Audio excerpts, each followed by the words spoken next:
నాయకులతో పాటు బీజేపీ నాయకులు కూడా మా ఫోన్లో ట్యాపింగ్ అయ్యాయని ఆరోపిస్తున్నారు. రఘునందన్ గారు, కిషన్ రెడ్డి గారు వీళ్ళందరూ కూడా ఈ అంశానికి సంబంధించి మాట్లాడుతున్నారు. దుబ్బాక ఎలక్షన్స్ అప్పుడు నా ఫోన్ ట్యాప్ చేశారు అని చెప్పేసి రఘునందన్ గారు చెప్పారు. అట్లా ఈ అంశంలో అటు కేసీఆర్ గారిని ఏవన్గా చేర్చాలని కిషన్ రెడ్డి గారు చెప్తున్నారు. నిజంగా ఈ వ్యవహారం అంటే ప్రభుత్వంలో ఉన్నంత మాత్రాన అంత ఈజీనని గతంలో కేంద్రంపై కూడా కేంద్ర ప్రభుత్వానికి సంబంధించి కూడా ఇలాంటి ఆరోపణలు వచ్చాయి. సో ఏం జరుగుతుంది అసలు దీనికి? ముందుగా మీకు అలాగే యూటీవీ ప్రేక్షకులకి అలాగే ప్యానెల్ ఉన్న పెద్దలందరికీ నమస్కారం. బేసిక్గా ఏంటంటే ఈ ఒక ఫోన్ ట్యాపింగ్ వాడుకోవాలంటే సెంట్రల్ గవర్నమెంట్ పర్మిషన్ తీసుకోవాలి. అక్కడ home ministry principal secretary permission ఇవ్వాలి. బేసిక్గా as per the Indian Telegraph Act 1885 ప్రకారం ఏంటంటే సెక్షన్ 5(2)లో రెండు నిబంధనలు ఉంటాయి. ఒకటి దాని ఫోన్ ట్యాపింగ్ చేయాలంటే ఒకటి ఏంటంటే పబ్లిక్ ఎమర్జెన్సీస్లో కానీ లేదంటే in the interest of the public safety కానీ ఈ రెండు విషయాల్లో మాత్రమే పర్మిషన్ తీసుకొని ఫోన్ ట్యాపింగ్ చేయొచ్చు. కానీ ఇదేంటంటే ఇప్పుడు ఎట్లయిపోయిందంటే ఫోన్ ట్యాపింగ్ ఇష్టానుసారంగా ఎక్కడి నుంచో డివైస్లు తీసుకొచ్చేసి మరి అన్ని రకాలుగా అన్ని రంగాలుగా అందరినీ వాడుకుంటట్టుగా దాంట్లో ఇది ట్రాప్ చేసి ట్రాక్ చేసి మరి బ్లాక్మెయిల్ చేసి దీన్ని వాడుకుంటున్నారు అంటే ఇంతకంటే పెద్ద దుర్మార్గం ఏమీ లేదు తెలంగాణ రాష్ట్రంలో. తెలంగాణ రాష్ట్రం తెచ్చుకుంది ఎందుకు, మరి ఇవన్నీ చేసేది ఎందుకు నాకు అర్థం కావట్లేదు. అంటే భయమా టీఆర్ఎస్ పార్టీకి కానీ కేసీఆర్ గారు కానీ మిగతా వాళ్ళకి భయంతో వీళ్ళందరూ కూడా ఇప్పుడు పోలీస్ డిపార్ట్మెంట్ వీళ్ళ కన్సర్న్లో జరిగింది కదా. ముఖ్యమంత్రి ఎవరున్నారు? కేసీఆర్ గారు ఉన్నారు. ఐటీ మినిస్టర్ ఎవరున్నారు? కేటీఆర్ గారు ఉన్నారు. మరి అక్కడ డీజీపీ కానీ ఎస్ఐబి చీఫ్ కానీ ప్రభాకర్ రావు గారు ఆయన రిటైర్డ్ యాక్చువల్గా. మళ్ళీ తీసుకొచ్చి ఎందుకు పెట్టారు అక్కడ నాకు అర్థం కావట్లేదు. అట్లాంటి వాళ్ళని తీసుకొచ్చి ఒక్కొక్కరిని బ్లాక్మెయిల్ చేసుకుంటూ బ్లాక్మెయిల్ చేద్దామనే ఆలోచనతోటి రాజకీయ నాయకులను, వ్యాపారవేత్తల్ని, బిల్డర్స్ని, జ్యువెలరీ షాపు యజమానులని వీళ్ళందరినీ కూడా బెదిరించి డబ్బు గుంజరు బ్లాక్మెయిల్ చేశారని చెప్తా ఉన్నారు. మరి ఇవన్నీ కూడా బయటికి రావాలి, ఒక్కొక్కటిగా బయటికి రావాలి. 2 years బ్యాక్ యాక్చువల్గా చెప్పాలంటే నేను అనుకుంటా రేవంత్ రెడ్డి గారు ఒకరోజు వార్నింగ్ కూడా ఇచ్చారు. ఏమనంటే నా ఫోన్లు కూడా ట్యాప్ చేస్తున్నారు, వీళ్ళంతా చూస్తాను, ఎవరైనా కూడా బయట పోయినా కూడా పాస్పోర్ట్ చేంజ్ చేసినా కూడా ఇతర దేశాల్లో పోయినా కూడా వాళ్ళందరినీ కూడా లాక్కొచ్చి లోపలేస్తామని చెప్పి వార్నింగ్ ఇచ్చారు. ఇప్పుడు రేవంత్ రెడ్డి గారు ప్రభుత్వంలోకి వచ్చారు, మరి ముఖ్యమంత్రిగా ఉన్నారు. ఇప్పుడు వీరి మీద బాధ్యత ఎక్కువైపోయింది. ఎందుకంటే ఈ ఫోన్ ట్యాపింగ్లో ఎవరెవరు, ఈ డివైస్ ఎవరు ఇచ్చారు, ఈ డివైస్కి పర్మిషన్ ఎవరు ఇచ్చారు, సెంట్రల్ గవర్నమెంట్ పర్మిషన్ ఇచ్చిందా లేదా, పర్మిషన్ ఇవ్వలేదు దానికి. ఎందుకంటే అప్లై కూడా చేయలేదు, పర్మిషన్ కూడా ఇవ్వలేదు. సో అలాంటిది ఎక్కడి నుంచి తీసుకొచ్చారు, ఇది చాలా ఇంపార్టెంట్. ఎందుకంటే పబ్లిక్ చాలా సీరియస్ కన్సర్న్. అఫీషియల్ పర్చేజ్ అని చూపించమని చెప్పండి, ఎందుకు బయటకు రాలేదు?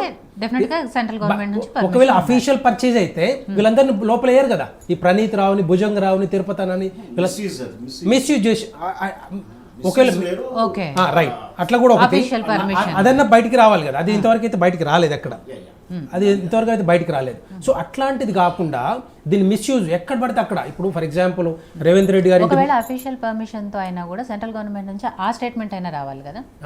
అది కూడా రావాలి. తెలంగాణ ప్రభుత్వం సెంట్రల్ గవర్నమెంట్ అడిగింది, మేము పర్మిషన్. రెండోది సెంట్రల్ గవర్నమెంట్ కూడా చెప్తుంది మామూలుగా పర్మిషన్ ఉంటే చెప్తుంది, అది కూడా వాళ్ళు కూడా చెప్తారు. సో అది లేకుండా పర్మిషన్ లేకుండా ఎక్కడి నుంచి తీసుకొచ్చారు? ఫస్ట్ ఆఫ్ ఆల్ ఎవరు ఇనిషియేట్ చేశారు, ఎవరు తీసుకొచ్చారు, ఎవరు వాడిర్రు?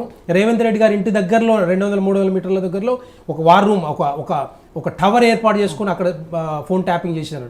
ఇక్కడే కాదు, మళ్ళీ వరంగల్లా, తర్వాత మహబూబ్నగర్లా, సో ఇంకెక్కడెక్కడ చేశారో ఏమో అర్థం కావట్లేదు. అంటే ఇట్లాంటి సినిమాల హీరోయిన్లతో పాటుగా మిగతా వ్యక్తులందరినీ కూడా ఇంపార్టెంట్ వ్యక్తులందరికీ బ్లాక్మెయిల్ చేసి ట్రాక్ చేసి మరి ఇట్లా గుంజుకున్నారు. డబ్బు అంతా గుంజీరంటే ఇది ఒకటే కాదు, భూములు కూడా అంట, భూములు గుంజీరట, డబ్బు అంట, ఇవన్నీ కూడా బయటకు వస్తా ఉన్నాయి ఒక్కొక్కటి. దీనికి అంతా కూడా బాధ్యత ఎవరు తీసుకోవాలి? ఇదంతా కూడా పక్కడబందీగా కాంప్రహెన్సివ్గా ఇంటరాగేట్ చేసి ట్రాన్స్పరెంట్గా మరి బయటికి తీసుకురావాల్సిన బాధ్యత రేవంత్ రెడ్డి గారి ప్రభుత్వం మీద ఉంది. ఇవన్నీ కూడా ఒక్కొక్కటి బయటకు వస్తే మాత్రం ఇప్పుడు మనం చూస్తున్నాం ప్రతి దాంట్లో. లిక్కర్ కేసులో చూసాం, మన్నాడు వరకు ఏమన్నారో బీజేపీ ఇప్పుడు లోపల పోయింది కదా. ఎవిడెన్స్ ఉంటేనే లోపల పోయేది, తిహార్ జైల్లో పంపించేది. మరి ఇప్పుడు పోయింది, తిహార్ జైలుకి పోయింది. సో దానికి క్లియర్ కట్గా తెలుస్తుంది ఏంటంటే బీజేపీ ఒకటా కాదనేది. అది కాదు ఎట్టి పరిస్థితిలో. రెండవది ఇదొకటి కాళేశ్వరం మీద, తర్వాత ఇది ఫోన్ ట్యాపింగ్ మీద. అంటే నేను రెండు విషయాలు మాట్లాడాలి. ఇంకోటి మున్గోడు ఎలక్షన్స్ కానీ, దుబ్బాక ఎలక్షన్స్ కానీ, నిన్న కూడా రఘునందన్ రావు గారు చెప్పారు 2014లో జూన్ 2 రోజు నా ఫోన్ ట్యాప్ అయింది అని చెప్పారు క్లియర్గా. నా ఫోన్ ట్యాప్ అయిన తర్వాతనే ఇట్లాంటి ఇష్యూస్ వచ్చినాయి నా మీద ఎలిగేషన్ సహా ఎలా చెప్పగలుగుతున్నారు? వాళ్ళు చెప్పారు, ఎందుకంటే ఆయన దగ్గర ఉంటుంది రికార్డు. ఆయన బీయింగ్ ఏ లాయర్ అనుమానం ఉండటం తప్పలేదు. అనుమానం ఆ రోజే నా ఫోన్ ట్యాప్ అవుతుంది. సో అది నాది ట్యాప్ చేసిర్రు అని చెప్పేసి. రెండవది ఇప్పుడు మునుగోడు ఎలక్షన్స్లో కూడా, మునుగోడు బై ఎలక్షన్స్లో కూడా డెఫినెట్గా ట్యాప్ చేసి ఉంటారు అనుమానం వస్తుంది. ఎందుకంటే అదే రోజు మిగతా ఎంపీలు కానీ ఎమ్మెల్యేలు కానీ మొత్తం టోటల్ బీఆర్ఎస్ నాయకత్వం గవర్నమెంట్ అంతా కూడా అక్కడ ఉంది.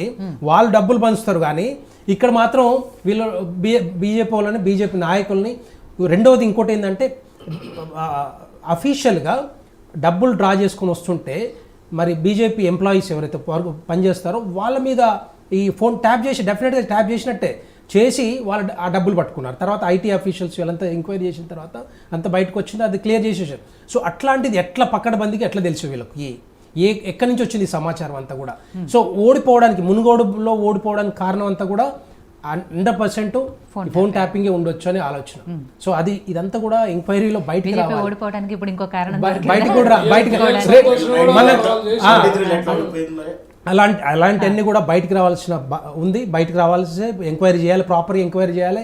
దీన్ని మాత్రం ఎట్టి పరిస్థితుల్లో ఊరుకోవద్దని చెప్పేది నేను ఒకటే డిమాండ్ చేస్తాను కాంగ్రెస్ పార్టీ, రేవంత్ రెడ్డి గారి ప్రభుత్వాన్ని. ఎందుకంటే కాళేశ్వరంలో రేవంత్ రెడ్డి గారు మళ్ళీ కోట్ చేస్తూ ఉన్నాను నేను.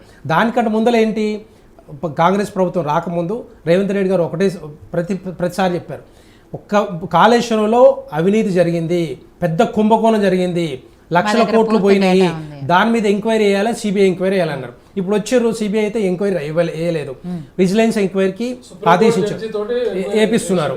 సో అది కాకుండా ఒకవేళ అది వస్తే మంచిగానే ఉంటుంది, ఎవరు కల్ప్రిట్ ఎవరు ఏంటి అనేది క్లియర్గా తెలుస్తుంది దాంట్లో.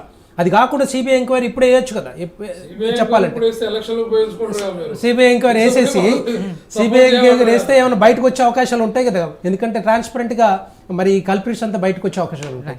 రెండవది అది కాకుండా దాన్ని కాలయాపన చేసుకుంటూ 100 రోజులు అయింది. ఇప్పుడు అది కాకుండా దీన్ని కూడా కాలయాపన చేయొద్దు అని మేము డిమాండ్ చేస్తా ఉన్నాం.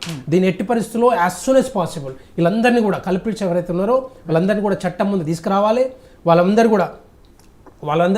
కూడా మరి శిక్ష పడాలి. దాని వెనుక ఎవరెవరు ఉన్నారో వాళ్ళందరినీ కూడా మరి బాధ్యులు చేయాలి. ఎట్టి పరిస్థితుల్లో వీళ్ళని మళ్ళీ లోపలేయాలని చెప్పేసి డిమాండ్ చేస్తాం. రెండో విషయం ఏంటంటే, దీన్ని ఇంకోటి ఏంటంటే, ఫోన్ ట్యాపింగ్ ఎప్పుడో వాడతారంటే ఉగ్రవాదులు రెచ్చిపోయినప్పుడు కానీ వాళ్ళని పట్టుకోవాలన్నప్పుడు. ఒకప్పుడు అడవుల్లో పెట్టేవాళ్ళు బేసిక్గా నక్సలైట్స్ కానీ మిగతా వాళ్ళని పట్టుకోవడానికి. ఇప్పుడు ఎట్లయిపోయిందంటే మన ఇంటి పక్కనే వచ్చినట్టు కనపడుతుంది ఇదంతా కూడా ఫోన్ ట్యాపింగ్. సో ఎక్కడ ఏం చేయాలో అంటే ఇంత ఘోరంగా, ఇంత నీచంగా ఈ ఫోన్ ట్యాపింగ్ చేస్తున్నారంటే పర్సనల్ విషయాలు తెలుసుకుంటున్నారు.